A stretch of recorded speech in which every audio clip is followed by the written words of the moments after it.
adalah IP 400. Setahun 4 kali tanam, 4 kali panen. Bapak Menteri ya. Kementerian Pertanian meminta Sumatera Selatan mengoptimalkan lahan rawa untuk mendukung produksi nasional menghadapi El Nino dan upaya swasembada pangan. Optimasi lahan rawa seluas 128.000 hektar dengan meningkatkan indeks pertanaman dari 1 kali menjadi 2 hingga 3 kali dalam setahun. Potensi panen dari sebagian luasan tersebut bisa mencapai 1 juta ton gabah atau 500.000 ton beras. Kementerian Pertanian berencana menggelontorkan anggaran tambahan hingga 700 miliar rupiah untuk menggenjot peningkatan produksi padi di Sumsel. Anggaran untuk optimalisasi lahan, pemenuhan benih unggul, pupuk dan teknologi Alsintan. Sebelumnya, Sumsel sukses mengubah rawa menjadi lahan produktif seluas 68.000 hektar.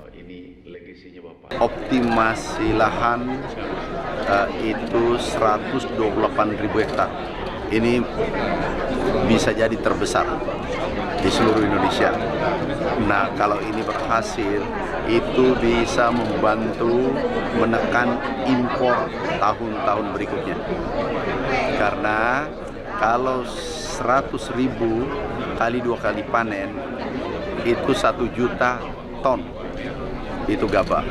Bisa menghasilkan 500.000 ton beras. Dan itu baru satu provinsi. Tahun 2023, Sumsel diperkirakan memproduksi 1,5 juta ton beras. Dengan konsumsi hanya 846.000 ton, provinsi ini kelebihan produksi sebesar 739.000 ton untuk diekspor ke daerah tetangga. Optimasi lahan juga akan dilakukan di 10 provinsi lain. Emreski Nurmizan, Kompas TV, Palembang, Sumatera Selatan.